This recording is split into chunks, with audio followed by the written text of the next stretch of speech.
Hello vinyl community, and hello Tony at LPSRUS. This is to celebrate Tony's second anniversary of doing YouTube videos for the vinyl community, and I'm entering his contest, which has 8 questions. As Tony mentioned, on September 15th of 2024, he celebrated his second year of doing these videos.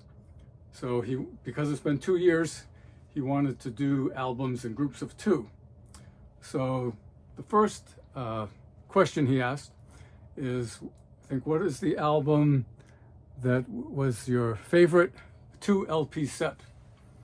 And for me, I selected Tommy by The Who. This is the OG I have. I got this, it came out in 1969. I would have gotten it in the early 70s, because I remember going to a high school dance in the fall of '69 when the best group in the county was playing, and they were doing some songs from this album, which was fantastic. Like We're Not Gonna Take It. I had not heard that song before. I knew Pinball Wizard and Maybe I'm Free, and that's about it. Later on in the year, or the following year, when Live at Leeds came out, I heard some great music on that album.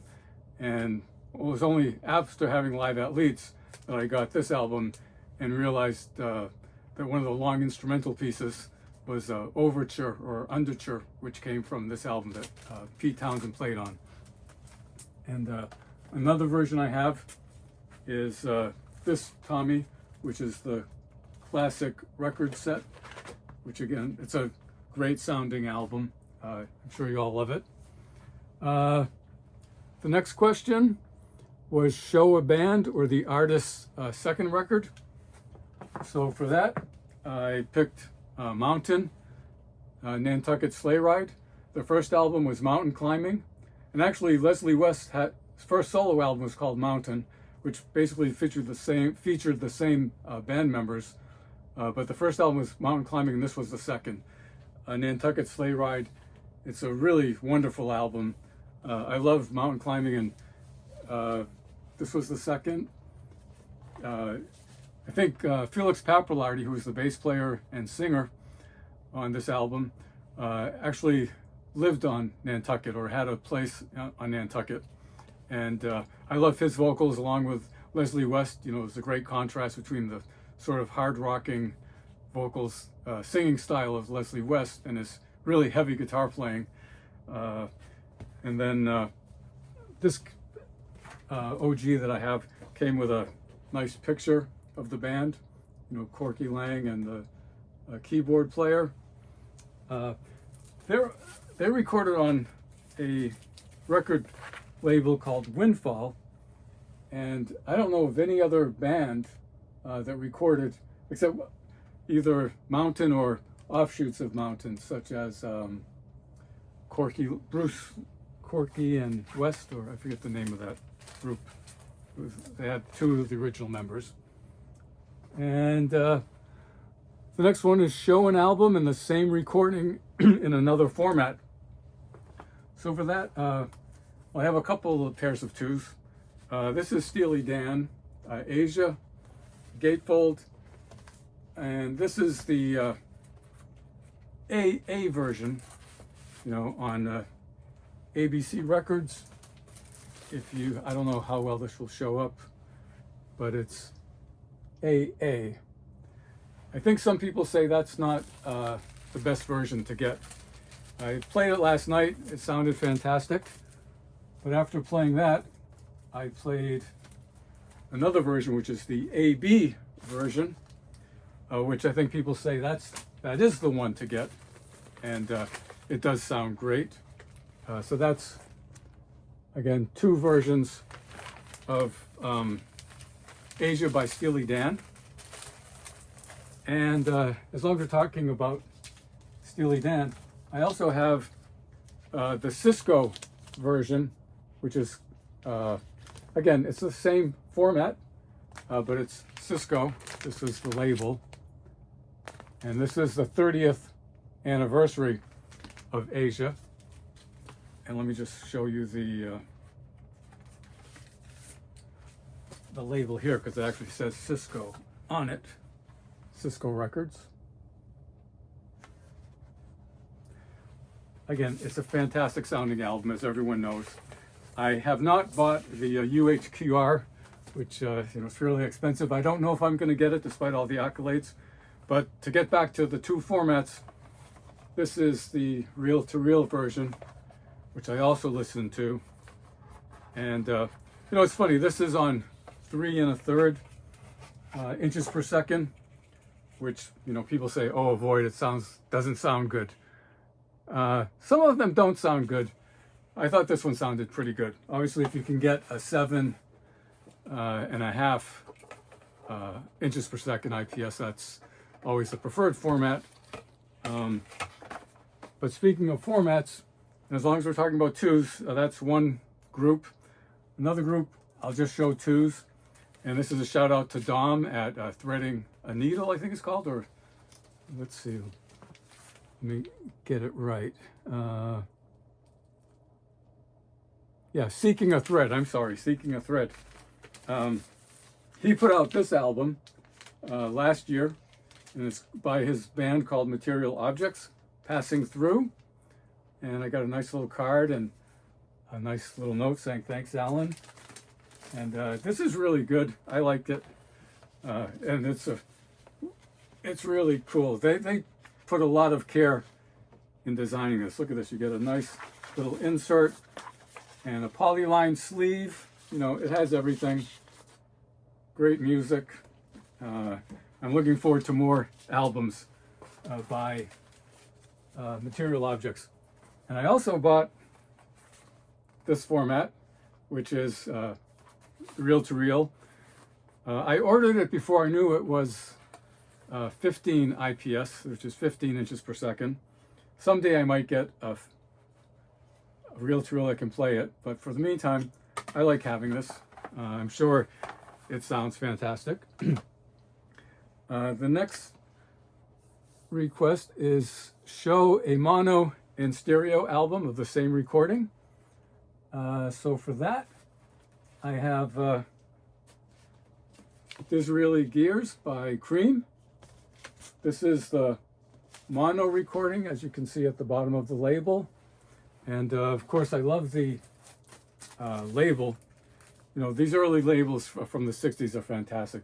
Just different colors.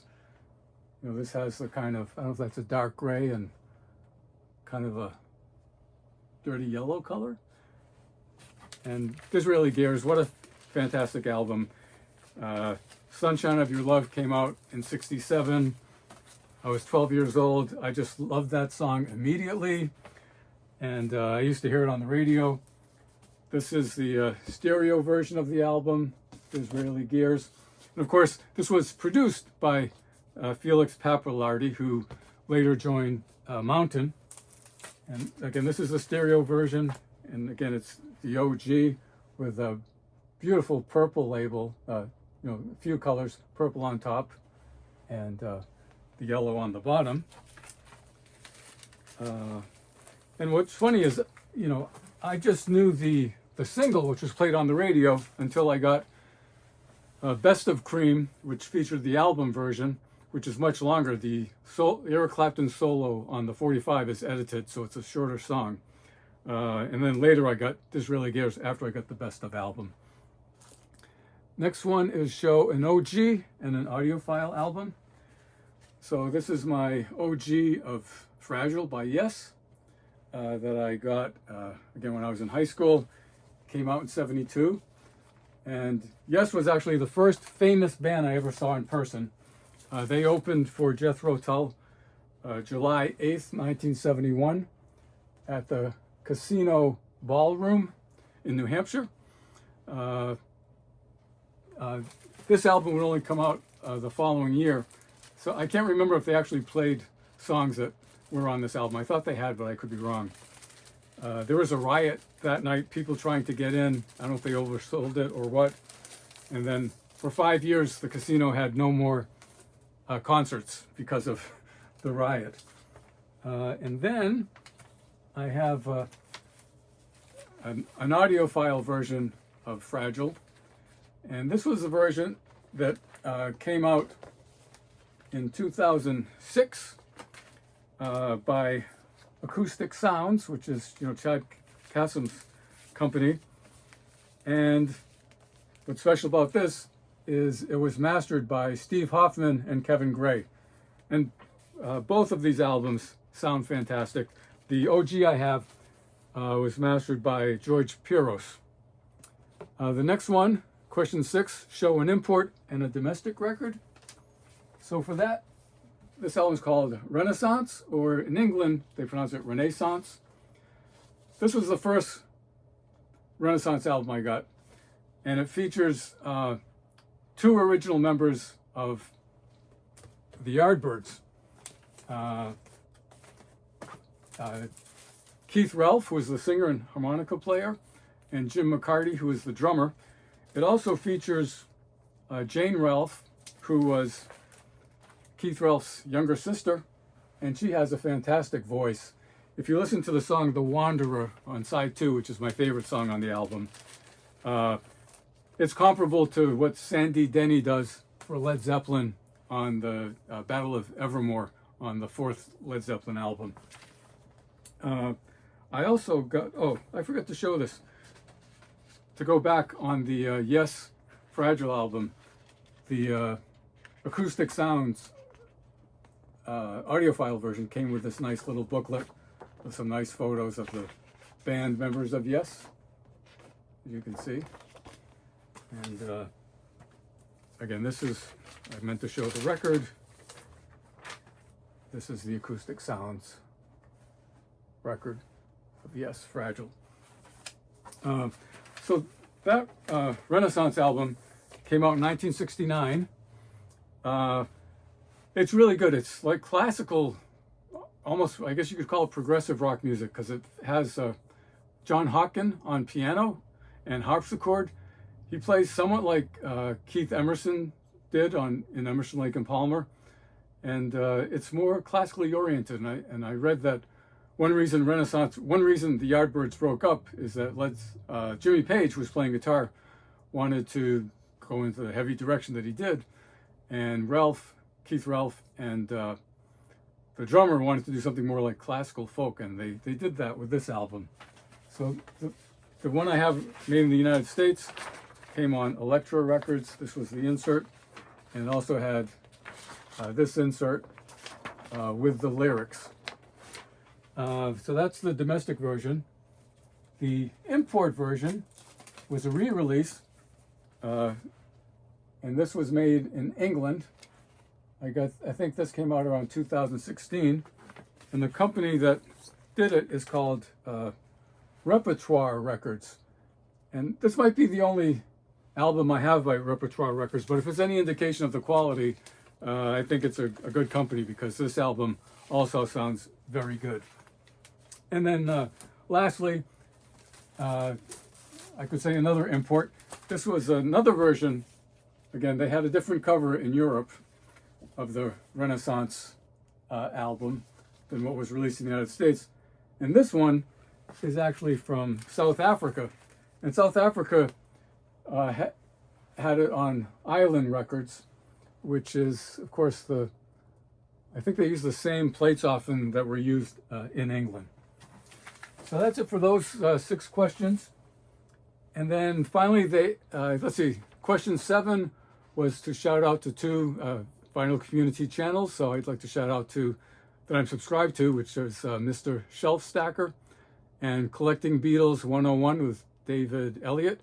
He hasn't put out that many videos lately, but it's a good Beatles channel. I especially liked a while back he did one on how to distinguish the counterfeit, introducing the Beatles VJ albums from the real thing. And now he's put out some more recent ones. And then question 8, 2 new or recent VC channels that I subscribe to. I just subscribed to Marty in Oregon, who I think just did a video on the Japan vinyl tag, and also to JT's Record Room. And just so you know, JT had a contest just a couple days ago, and that was my second video. And this video is my third video, but it's my second one of the year for 2024. So anyway, again, congratulations, Tony. And thanks everyone for watching. And again, thumbs up to the vinyl community and Tony's LPSRUS. Thank you and goodbye.